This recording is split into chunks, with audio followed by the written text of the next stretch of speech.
together.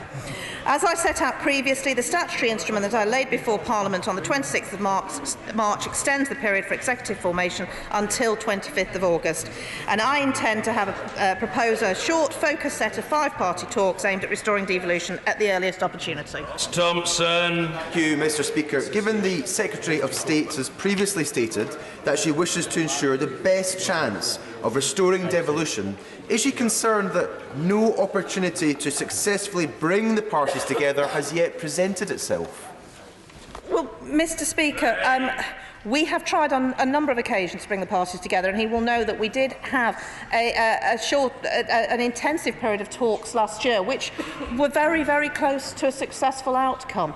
But it's just not been possible to do that. And I wouldn't wish to say to the people of Northern Ireland that we were able to do something if I didn't believe we could genuinely do it. And I therefore need to make sure the conditions are right to have the best chance of success, because that's what the people of Northern Ireland deserve. Mr Speaker, can I congratulate my right honourable friend in securing £350 million for the Belfast City deal, but does she agree with me it's vital we do similar for Londonderry?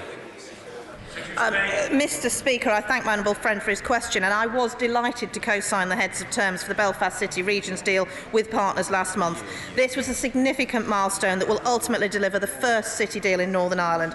But let me be clear, there is no room for complacency. I have committed to delivering a comprehensive and ambitious set of city deals right across Northern Ireland. I am working hard with local partners and colleagues across government to make progress now on the Derry and Strabane City deal. And I can advise that negotiations are progressing well, and following the conclusion of local council elections this May, I am hopeful that Cabinet colleagues will be in a position to agree a deal. Kirsten Hare. Thank you, Mr Speaker. As Secretary of State outlined, the statutory instrument which extends the period for the executive formation in Northern Ireland runs out the 25th of August. Can she outline what steps that she will take if we are seeking to get closer to that deadline and we don't see any devolved government being restored? Well, Mr Speaker, we are looking at all options, but clearly the only sustainable way forward for Northern Ireland lays in getting the institutions back up and running. Restoration of devolved government in Northern Ireland is my absolute priority, and the willingness to restore the executive is there among the political parties, and I will do everything in my power to get the executive back up and running as soon as possible. Caulfield. Thank you, Mr Speaker. Given that Northern Ireland has now reached the world record for the area without, for the longest period without government ever, would the Minister consider forming an Assembly of the Willing to return a devolved government to Northern Ireland? Well, Mr Speaker, we remain steadfast in our commitment to the Belfast Agreement and its successors, including those provisions setting out an inclusive power-sharing government. An approach that excludes representatives of either part of the community is not a sustainable way forward for Northern Ireland. Alan Mack. Thank you, Mr Speaker. In the absence of ministers at Stormont, how has my right honourable friend engaged with public authorities and local authorities in Northern Ireland to ensure political stability and good governance? So, Mr Speaker, as I've said, I've already laid the SI to extend the period during which an executive can be formed.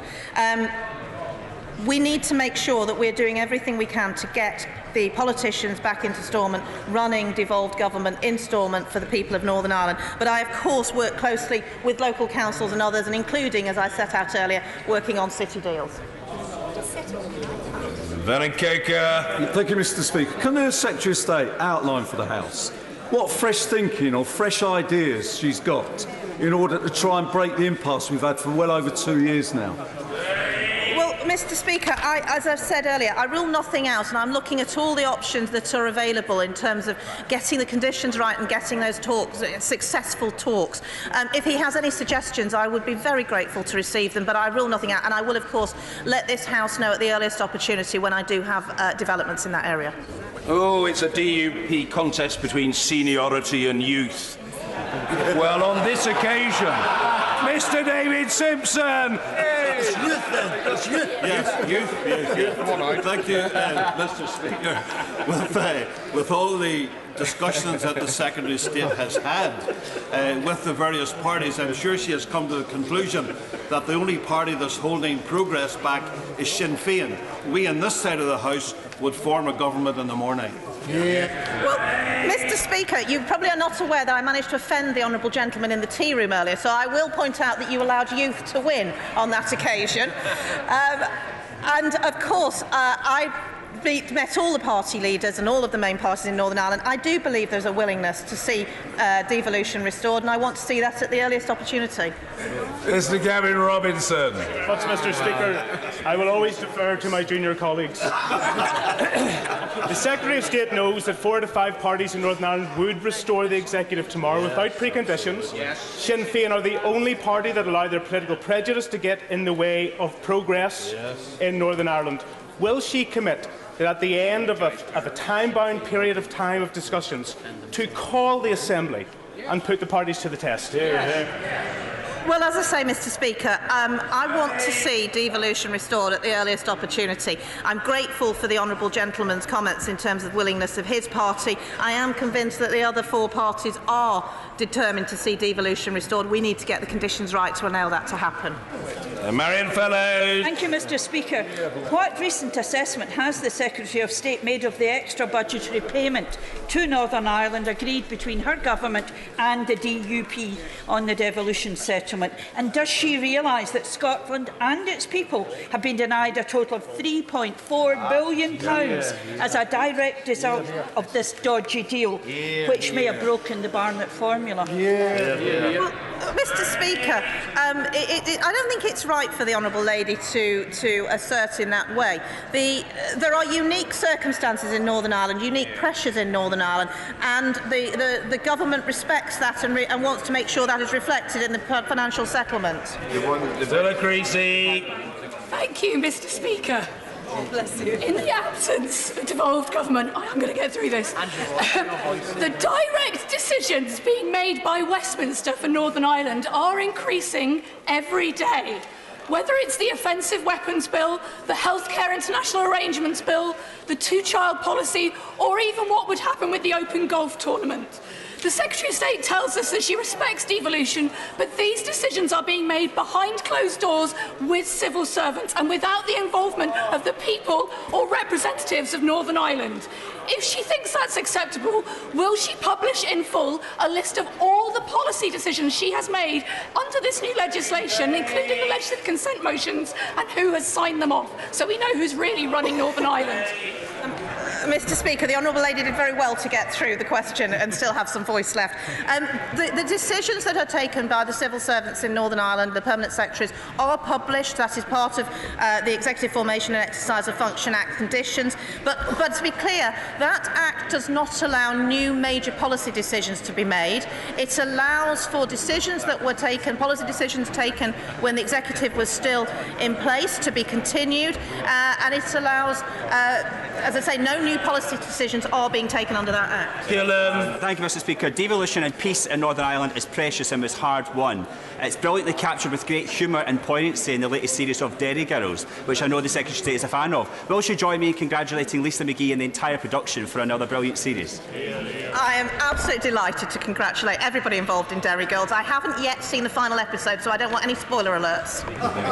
Dr. Rupaha. Question 4, please, Mr. Speaker.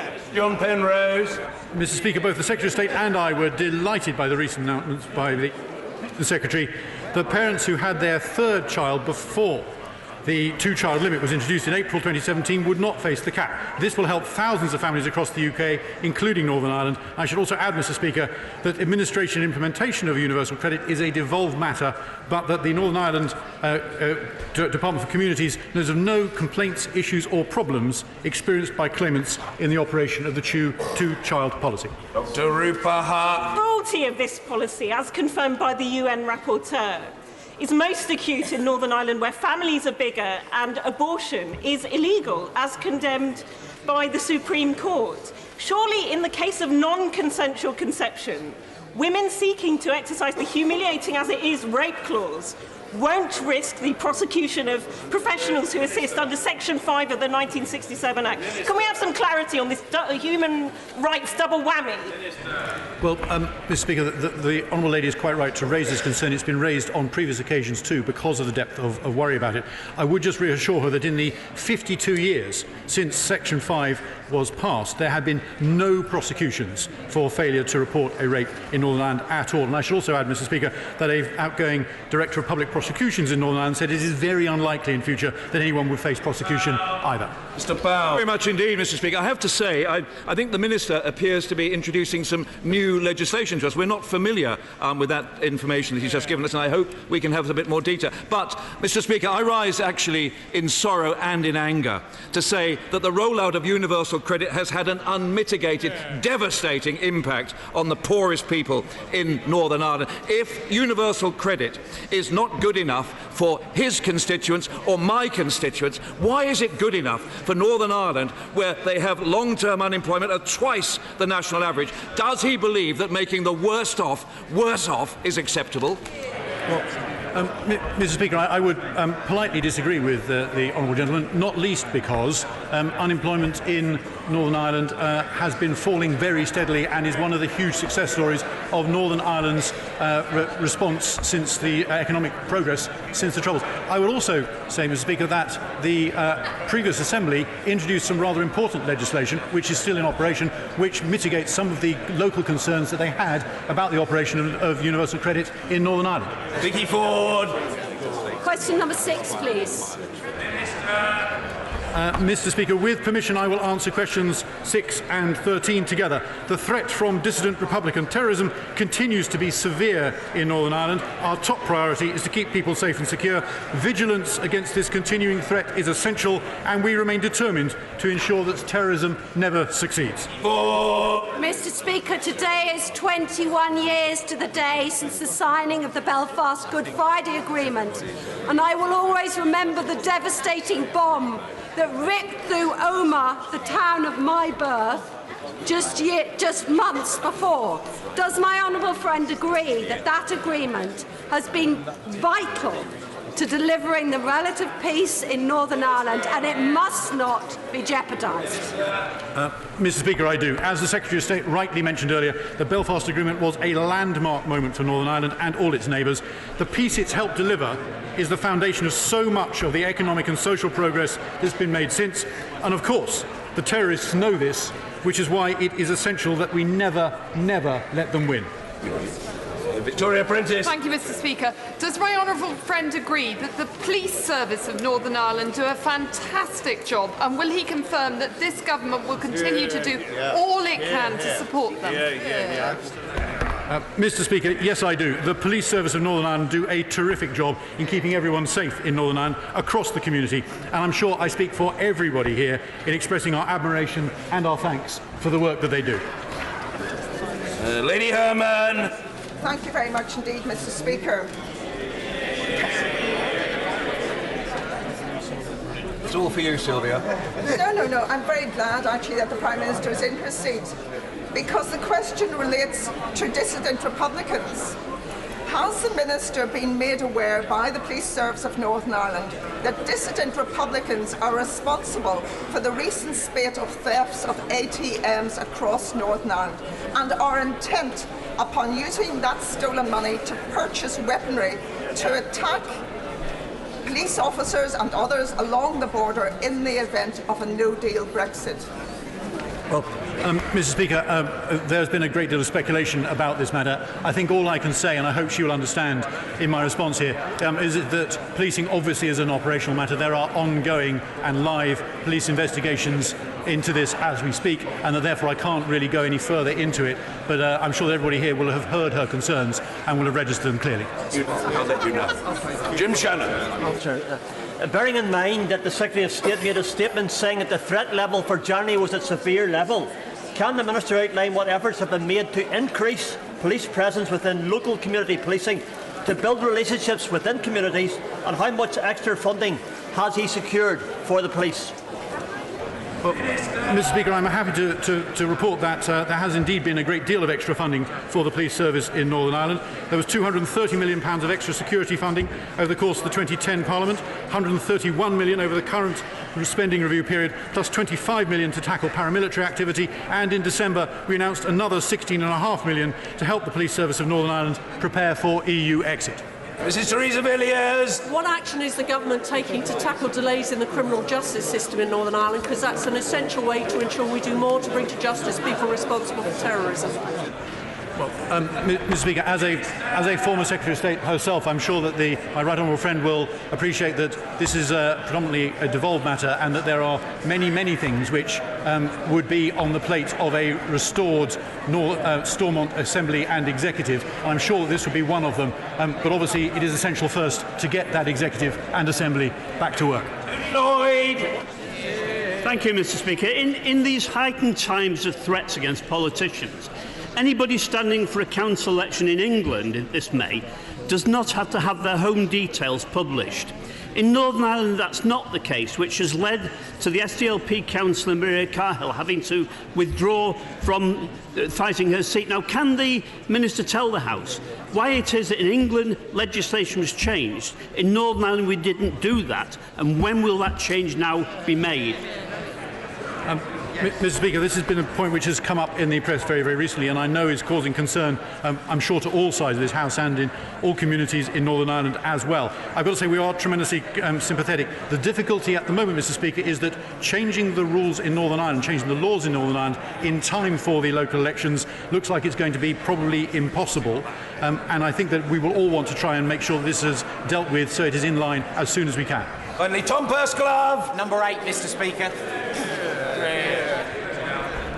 Mr. Speaker, as a former tourism minister myself, I'm delighted that in July the Open Championship is making a historic return to Northern Ireland after 68 years. Tourism Northern Ireland expect up to 190,000 spectators will attend the event at the Royal Portrush Golf Club, and estimate that the benefit to the Northern Ireland economy will be £80 million. Tourism in Northern Ireland is going from strength to strength. During the first quarter of 2018, visitors spent an unprecedented £180 million. Tom Persclave. What steps is he taking to capitalise on this top international sporting event to promote Northern Irish tourism and showcase business opportunities? Well, Mr. Speaker, my honourable friend will know that tourism is a devolved matter, which is yet another reason for the Stormont Executive to reform quickly. But I would also urge businesses to use the event as a huge marketing opportunity. Portrush will be a target-rich environment for them, full of potential customers, suppliers and contacts for all sectors of the Northern Ireland's economy, not just tourism, and I'm sure they will grab it with both hands. If the honourable gentleman intends favourably to reference Rory McIlroy, I will call him, and if he isn't, I won't. Very good. Very good. One of the best golfers in the world, Mr. Speaker. Can I ask the Minister, will he meet with Invest Northern Ireland, as I have done, to ensure that we maximise every potential investment opportunity on the back of the Open returning to Royal Portrush after almost 70 years of an absence? Mr. Speaker, I will meet with them and anybody else who wants to bring more investment into Northern Ireland. Very happy to. Thank you. Order. Colleagues, I'm pleased to announce that after a fair and open recruitment process, Her Majesty the Queen has approved the appointment of Sarah Davis as Clerk Assistant and Managing Director of the Chamber and Committees team with effect from the 29th of April 2019. Sarah Davis is Principal Clerk of Select Committees and the first woman to hold permanently the position of Clerk Assistant. She is a superb servant of the House of Commons. We unite in congratulating her and we wish her well for the period that lies ahead. Order. Questions to the Prime Minister. Craig Tracy. Question number 1, Mr. Speaker. Prime Minister. Thank you, Mr. Speaker. May I add my congratulations to Sarah Davis on achieving this position and saying how good it always is to see women in high office. Mr. Speaker, the tragedy of Jallianwala Bagh in 1919 is a shameful scar on British Indian history. As Her Majesty the Queen said before visiting Jallianwala Bagh in 1997, it is a distressing example of our past history with India. We deeply regret what happened and the suffering caused.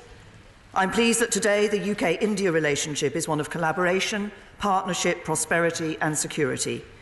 Indian diaspora make an enormous contribution to British society, and I'm sure the whole House wishes to see the UK's relationship with India continue to flourish. Mr. Speaker, this morning I had meetings with ministerial colleagues and others. In addition to my duties in this House, I shall have further such meetings later today. Craig Tracy. Thank you, Mr. Speaker. And I fully agree with the Prime Minister when she's repeatedly said that we need to both honour the result of the referendum and our manifesto commitments, which mean leaving the customs union and single market.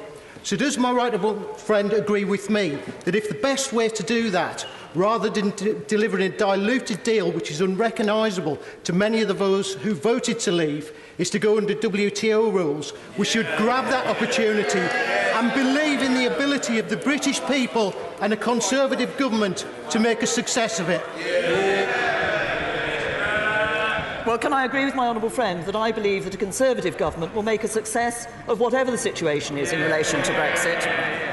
But I still believe that actually the best Brexit for the UK is to be able to leave in an orderly way, to be able to leave with a deal. And I do want to ensure that that Brexit does indeed honour the result of the referendum. There are members of this House who don't want to honour the result of the referendum. I do. Jeremy Corbyn.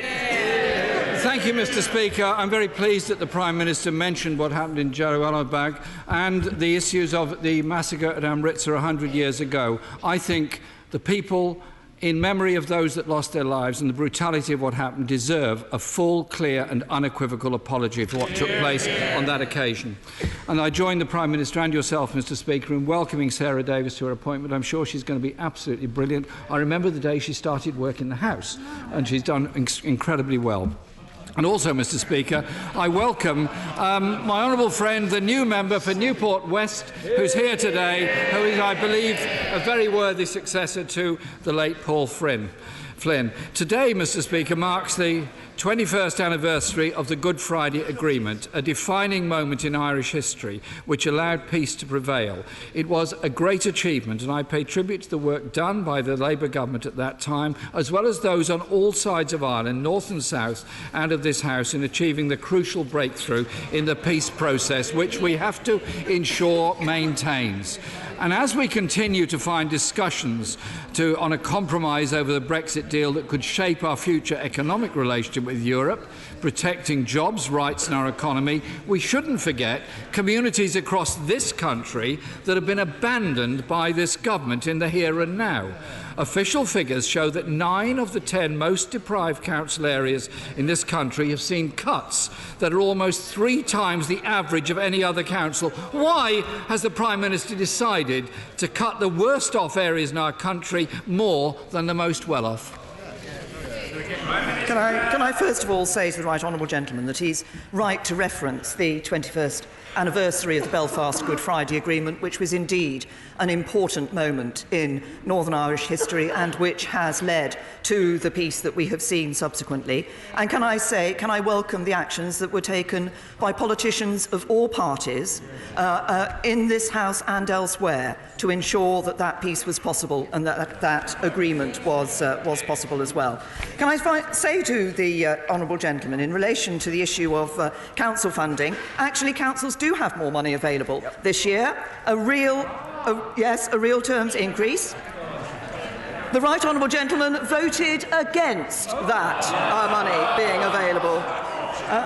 But what we've also done is listen to councils, given them extra flexibility. For example, they've called for a long time to have the borrowing cap lifted so they could build more homes, and we've done exactly that. Listened to councils and given them what they wanted.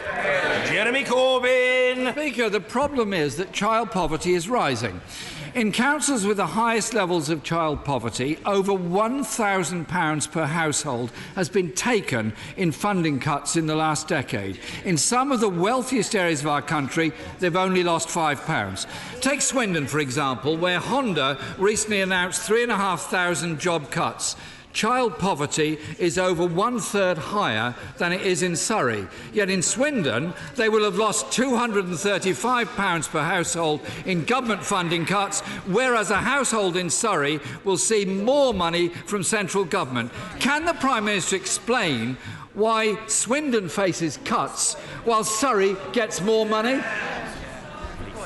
I say to the right honourable gentleman, actually what we see in terms of spending power per home is that the average spending power per home for the most deprived local authorities is over 20% higher than for the least deprived local authorities. That's Conservatives delivering for local councils. Jeremy Corbyn. Mr. Speaker, homelessness is 3 times higher in Swindon than in Surrey, and today we learn that 2/3 of councils do not have the funding necessary to comply with the Homeless Reduction Act. In Stoke-on-Trent, the council has lost £640 per household, yet child poverty is more than double the rate in Surrey, which has seen an increase in funding. Does the Prime Minister think that areas with the highest levels of child poverty do deserve to be facing the largest cuts in their budgets? Yes or no? What I think is that members across this House who are concerned about child poverty should take action to ensure that we're helping families to get more money into their pockets. It is this government that's frozen fuel duty. It's this government that's introduced the national living wage. It's this government that's given lower paid workers the highest increase. And it's this government that on Saturday saw 32 million households see a tax cut. If the right honourable gentleman really wants to help people out there with money in their pockets, he should be backing these measures by the government instead of voting against them. The reality is that under this government 500,000 more children have gone into relative poverty, and in Stoke-on-Trent alone 4,000 food bank parcels were handed out to children last year. And if it wasn't bad enough, it's about to get rather worse. Tory proposals on the new funding formula for councils will make poorer areas even poorer. They're removing the word deprivation from the funding criteria. In a phrase that George Orwell would have been very proud of, they've called this the fairer funding formula. Areas like Stoke will lose out even more. Can the Prime Minister explain why she wants to give less funding to the most deprived parts of our country? No, that's not what we're doing. What we are doing is ensuring that we have a fairer funding formula across local authorities, but we're also ensuring that we're putting more money and making more money available for local authorities, for those local authorities to spend. But let's just see what we see from council after council up and down the country. If people want to ensure they have good local services and are paying less in council tax, that's what they see under Conservative councils. There's a clear message. If you want to pay less council tax and have good local services, vote Conservative. Mr. Speaker, unfortunately for the Prime Minister, the truth is when Labour controls local councils, households pay on average £350 less than those living in Tory areas. The average council tax per dwelling in Labour council areas is £1,169 compared to £1,520 in Tory council areas. The Society of Local Authority Chief Executives called the fair funding formula decision perverse. And even before this new formula kicks in, councils are losing out now. A Conservative council leader said earlier this year, we are really short of money. I mean, there is no money for him to run his services. What does the Prime Minister say to local authorities struggling to make ends meet while her government continues to underfund the vital services that they deliver? We have over the years asked local councils to take some difficult decisions in relation to living within our means. Why did we have to do that? We had to do that because we were left the biggest deficit in our peacetime history by the last Labour government. The political choice made to impose austerity on local government has hit the poorest and worst off, the worst in every one of our communities across the country. Since 2010, 50 pence of every pound has been stripped from local authorities by her government. That is the reality of what life is like for those trying to deliver services. Mr. Speaker, the evidence is clear. The Tories have abandoned communities across the country. They've left towns and cities to fend for themselves after 9 years of vindictive, damaging austerity. 1,000 fewer Sure Start centres. one of the greatest achievements of the last government. 760 fewer youth centres and a social care system in absolute crisis. Child poverty is up. Violent crime is up, and homelessness and rough sleeping is also up. This government, Mr. Speaker, stands for tax cuts for the richest and swinging cuts for the rest. Will the Prime Minister now admit that far from tackling the burning injustices she talked about, her government's cruel and unfair policies have pushed councils to the brink and left those just about managing not being able to manage at all? That is her legacy. I'm proud to lead a government that's seen more children in good schools, more doctors, more jobs, lower borrowing, lower unemployment, lower taxes. That's Conservatives delivering across the country for everyone. And what would we see with the Labour government under the Right Honourable Gentleman? Destroying our defences, abandoning our allies, billions more in borrowing, fewer opportunities and higher taxes for everyone. That's a Labour future, and we will never let it happen. Antoinette Sandbach. Thank you, Mr. Speaker. Some argue for completely free markets and self-regulation by big business, but this can lead to harmful content and extreme views being promoted. The tech giants who act as publishers have shown that they won't act without regulation. Will the Prime Minister join me in welcoming the publication of the Online Harms White Paper and support the levelling of the playing field between print and broadcast media and the tech giants? Can I say to my honourable friend, she's raised a very important point that I think matters to people up and down this country. The internet can be absolutely brilliant at connecting people and providing people with information and connecting people not just nationally but across the world. But for too long, the companies haven't done enough to protect users, especially children and young people, from harmful content. And that's not good enough. And that's why we've listened to campaigners and parents. We're putting a legal duty of care on internet companies to keep people safe. And I would like to congratulate my right honourable friends, the Culture Secretary and the Home Secretary, for the work that they have done on this issue. Online companies must start taking responsibility for their platforms and help restore public trust in their technology. Ian Blackford. Thank you, Mr. Speaker. Today, as we know, is the anniversary of the Good Friday Agreement, a peace accord that not only ended violence in Northern Ireland, but brought stability for all of us living throughout the United Kingdom. Mr. Speaker, Brexit threatens to undermine that, to drag us out of the most successful peace project in history, the European Union. What a tragedy. Mr. Speaker, it is now 1 week since talks began between the Tory government and the Labour Party. I want to ask the Prime Minister, at any point during these talks, has a second referendum been offered on the government side of the negotiating table? Yes or no, Prime Minister? My position on a second referendum, the government's position, has not changed. The House has rejected a second referendum 2 times.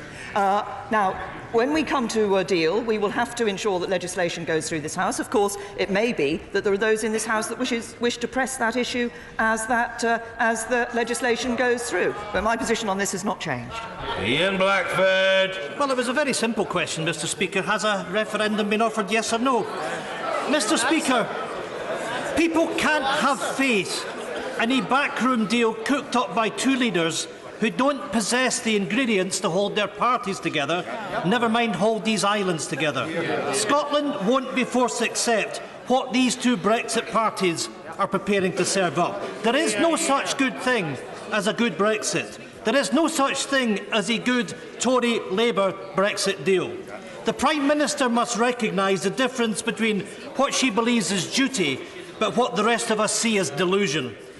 In her final days as Prime Minister, will she accept the EU offer of a long extension, accept that she has run out of road, and accept that the only choice now is to put this back to the people? as I've said, I made my position clear on that. Can I just say to the right honourable gentleman that I think it is a little difficult for many of us in this House to hear him week after week stand up and say that the UK should stay within in the European Union, when Scottish independence would have meant taking Scotland out of the European Union. Dr. Andrew Murison.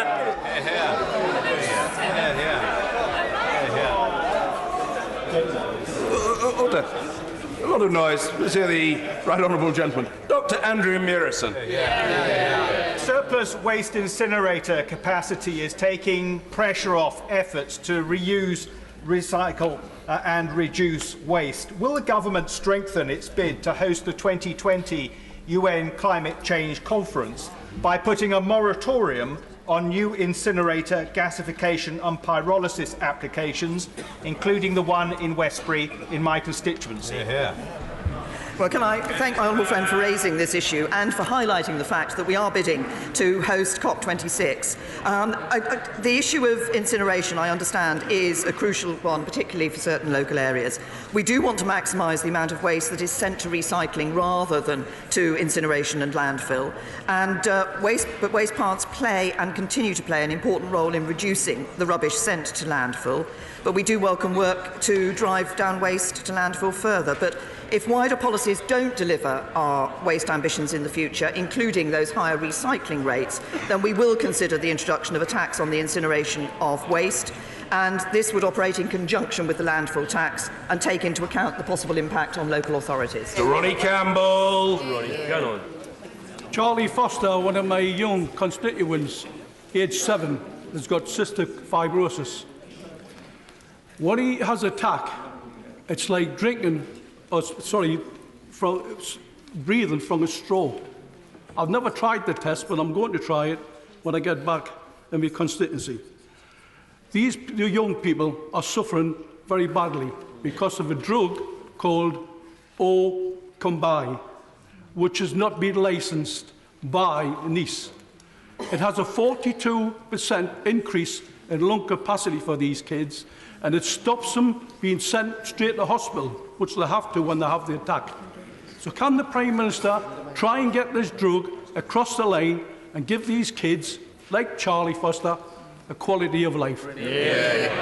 Can I first of all say to the honourable gentleman that I'm sure the thoughts of the whole House are with Charlie and his family, and we recognise the significant concerns there are in relation to this access to this drug. On the 11th of March, my right honourable friend, the Secretary of State for Health, held a meeting with the company Vertex, with NHS England and NICE, and they discussed how best to reach a deal so that people with cystic fibrosis and their families can benefit as soon as possible. They've met again later on in March, and they're continuing those discussions, but I will ensure that the case that the honourable gentleman has raised and the importance of this issue is once again brought to the attention of the Department of Health. Bob Blackman. Thank you, Mr. Speaker. The Housing, Communities and Local Government Select Committee produced an excellent report on leasehold reform. And with the doubling of ground rents, outrageous charges for permission for minor improvements, and the absolute scandal of developers selling the freeholds without even contacting leaseholders, this market is broken. Does my right honourable friend agree with me that we cannot rely on voluntary codes to set this right, and we need legislation in this House to restore fairness to the housing market? Well, can I first of all thank the Select Committee for their report? Can I also thank my honourable friend for the way in which he has championed issues around housing, and his act is already having an effect on homelessness reduction. We've already committed to legislate to reduce ground rent on future leases to a peppercorn. For current leaseholders, we have been working with the industry to get existing leases with onerous ground rent terms changed to a better deal. Leaseholders of flats do have a right of first refusal when their freeholder is planning to sell the property. We're considering introducing a right of first refusal for house lessees as well. And last year we made our commitment to consider a range of charges facing leaseholders and freeholders, including permission fees, and in what circumstances they're justified and whether they should be capped or banned. And I've asked Lord Best to chair a working group to look at regulating and professionalising property agents. We're carefully considering the Select Committee's report, but my honourable friend is absolutely right. If we believe that a market is not working properly, then we should act to deal with that. Furness. Thank you, Mr Speaker. The Prime Minister will be aware of the Channel 4 Dispatch's investigation aired last week into the extent of the involvement of both BAE and the British military personnel in the tragic war in Yemen. In the programme, it was claimed that BAE carry out 95% of the preparations for Typhoon bombing raids, including the one that killed 40 school children in August of last year. Will the government act now to review arms export licences to Saudi Arabia and the British complicity in these bombings? Can I say to the Honourable Lady that we have one of the toughest regimes in relation to the export of arms across the world. She references the situation in Yemen. That we're very clear that that cannot go on. It's 4 years since the beginning of this devastating conflict, and there needs to be a political settlement. And we are working with and backing work that is being done by the UN Special Envoy Martin Griffiths. The parties have made significant progress towards an agreement to implement Phase 1 of the redeployment of forces from Hodeida, and we're urging all parties to honour the agreements that were made in Stockholm. Our total bilateral commitment to Yemen since the start of the conflict now stands at £770 million. We're backing the UN peace process. The coalition is there, and it's been acknowledged by the United Nations, is there at the request of the government of the Yemen. We've been backing the United Nations peace process and will continue to do so, and we will continue to provide humanitarian support to the people of Yemen. Daniel Kaczynski. Thank you, Mr. Speaker. Children in Shrewsbury receive on average £4,350 per annum for their education. Their counterparts in Hackney receive over 50% more at £6,590. These huge regional differences in funding for our schools are leading to real problems in Shropshire for supporting children with special educational needs and in the fabric of our school buildings.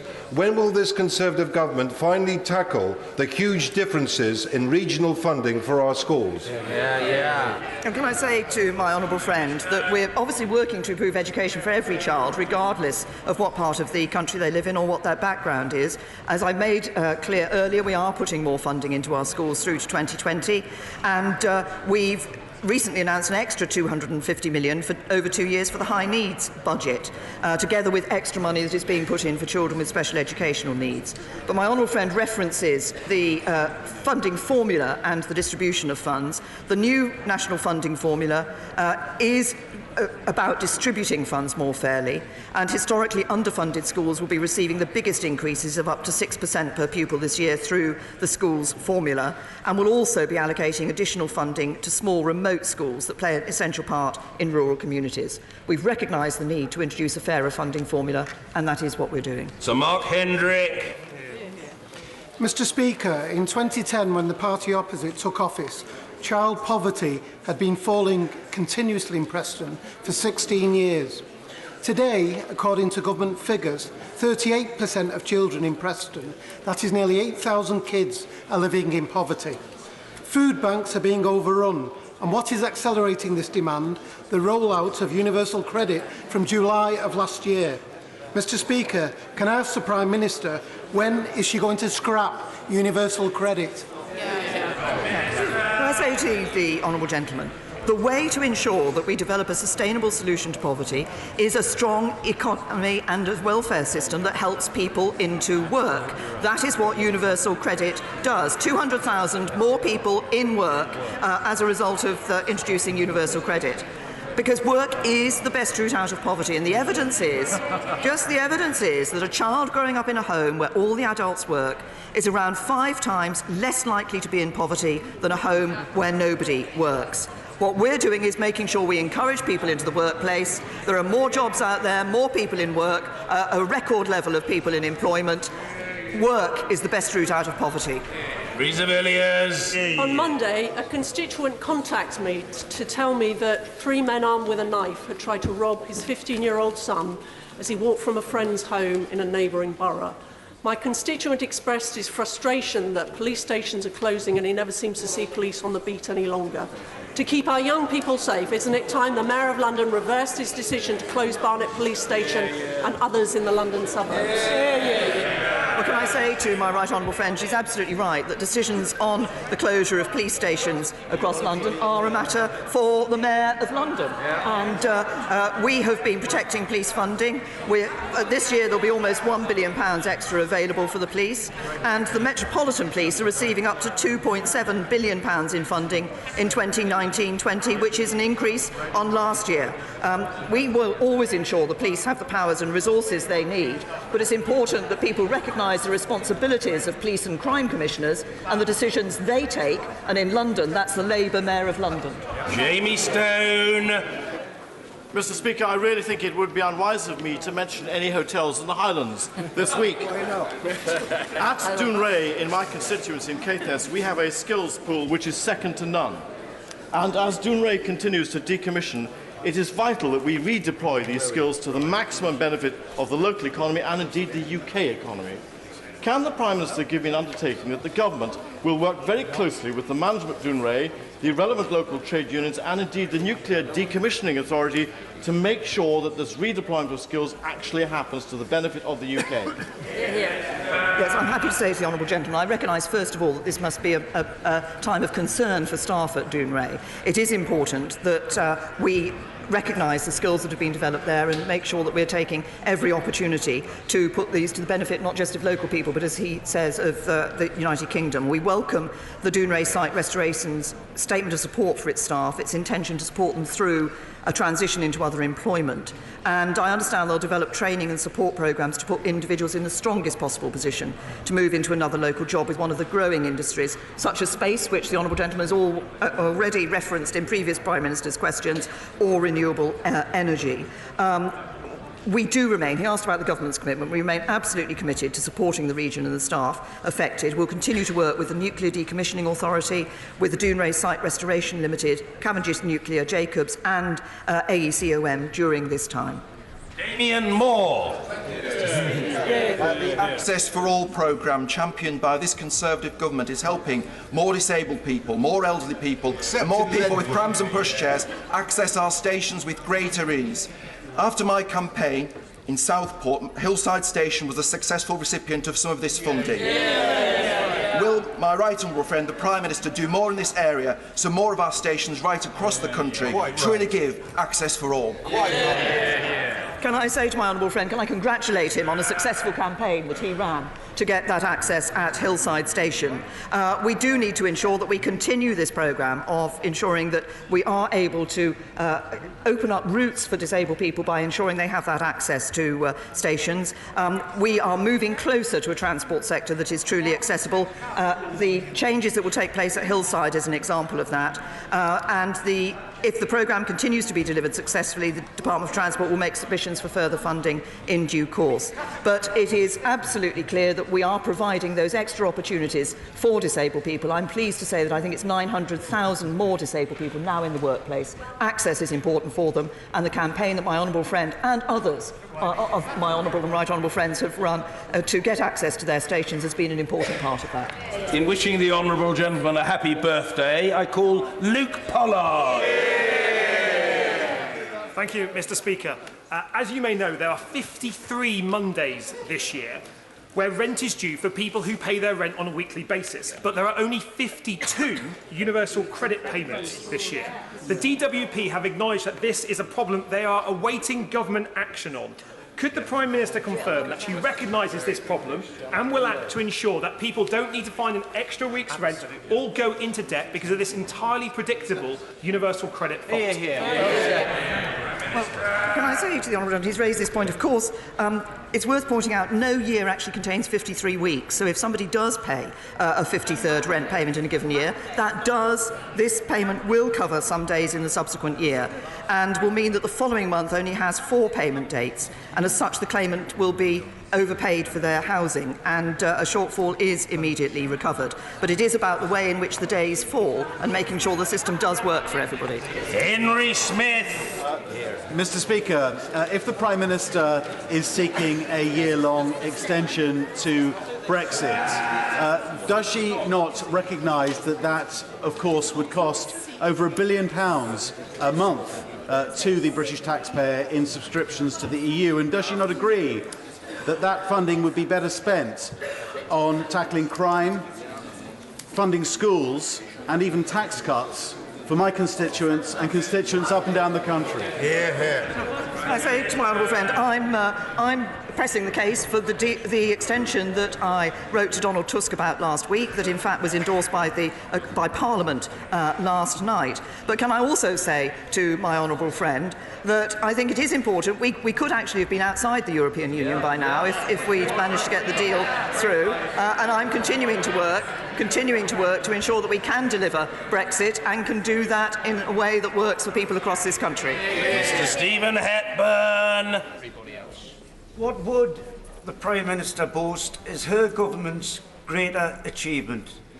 The Brexit shambles, rise in knife crime, record numbers using food banks, pay packets worth less than a decade ago, or the smallest army since Waterloo?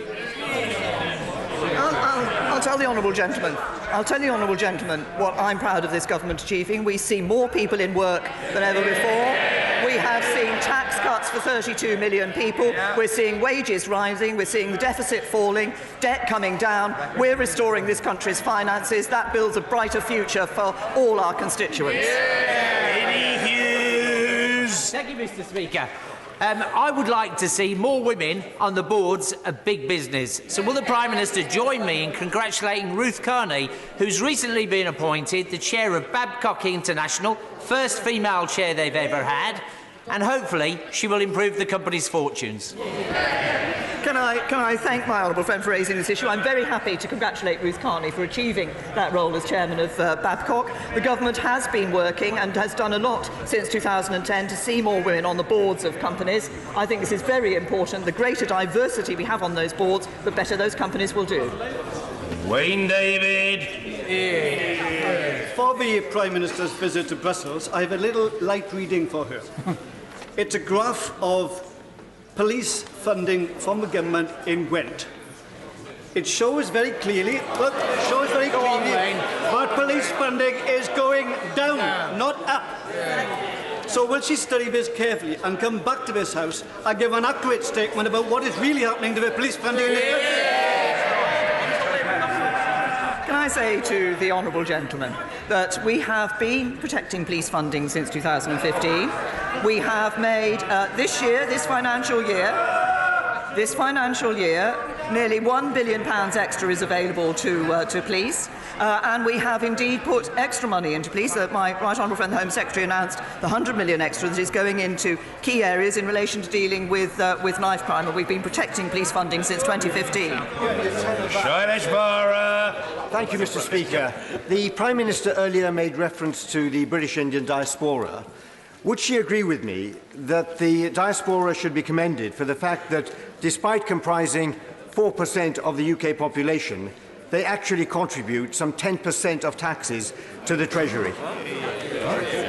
Can I say to my right honourable friend, I'm very happy to welcome their contribution that the Indian diaspora are making to our country. He's referenced the economic contribution they're making through their taxes. Of course, many of them are running businesses that are employing people up and down the country and successfully doing that. Many of them are successfully exporting from this country and supporting our economy, but they also play a very important role in our society, and I'm very happy to welcome that and to congratulate them on it. Caroline Lucas. Thank you very much, Mr. Speaker. This Friday, young people across the UK will again be calling for more urgent action on the climate emergency. So far, every party leader except the Prime Minister has agreed to meet members of this extraordinary uprising. Following a speech at Davos and a meeting with Pope Francis, 16-year-old Greta Thunberg from Sweden, who sparked this global uprising, will visit Parliament on the 23rd of April. So my question is very simple. Will the Prime Minister agree to meet Greta and hear direct from the young people when she's here? Can I say to the honourable lady, she says, will I hear direct from young people about the issues that they're concerned about in relation to the environment and climate change? I do that, and this gives me an opportunity to congratulate a school in my own constituency, St Mary's Catholic Primary School, that has won 5 Green Flag Awards in the last 10 years, that that last year won the first ever National Green Heart Hero Award. And I can assure the Honourable Lady that I hear young people often tell about the importance of climate change. This government has a fine record on climate change. One day, the Honourable Lady will actually stand up in this House and welcome the efforts this government has made on climate change. Thank you very much, Mr. Speaker.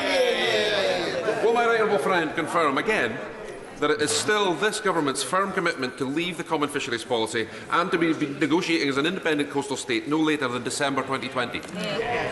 Well, first of all, can I thank my honourable friend? He has been consistent in his campaigning on this issue, and I know it's of great importance to his constituents, and we remain committed to establishing fairer fishing policies that truly work for coastal communities. The deal we've agreed with the European Union would see the UK leave the common fisheries policy, providing the UK with full control of its waters as an independent coastal state. We remain committed to coming out of the common fisheries policy.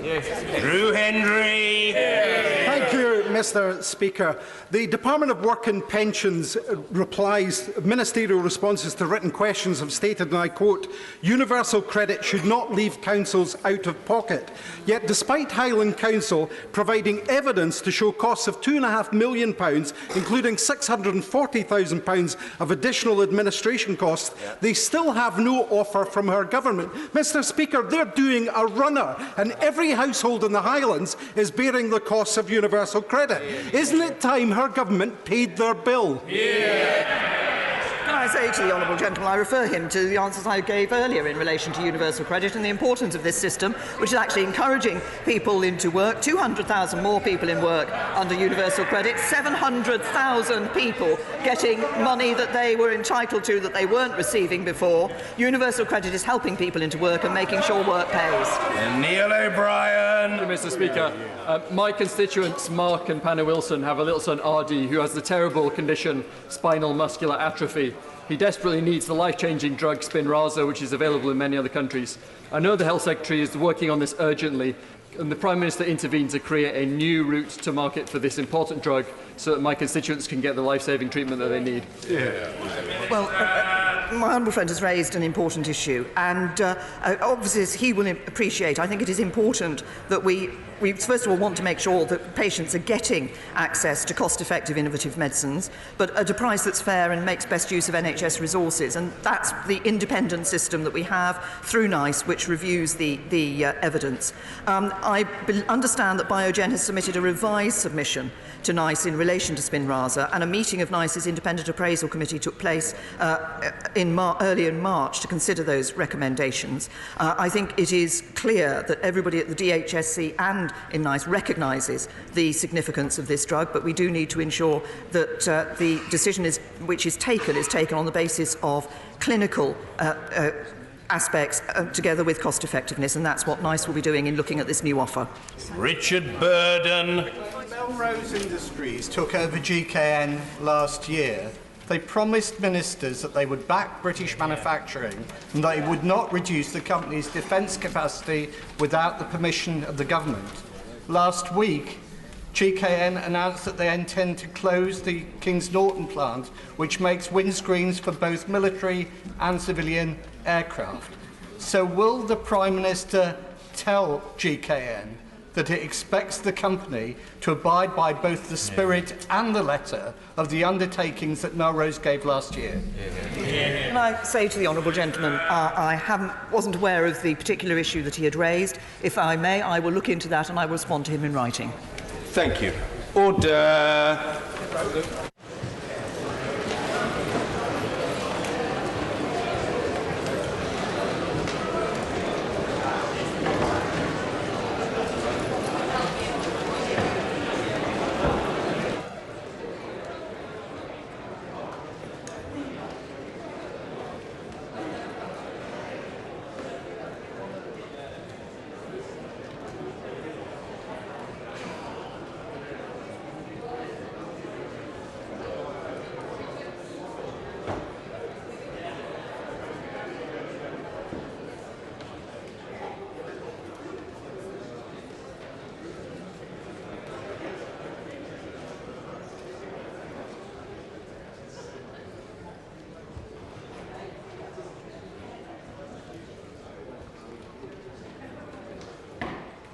Order.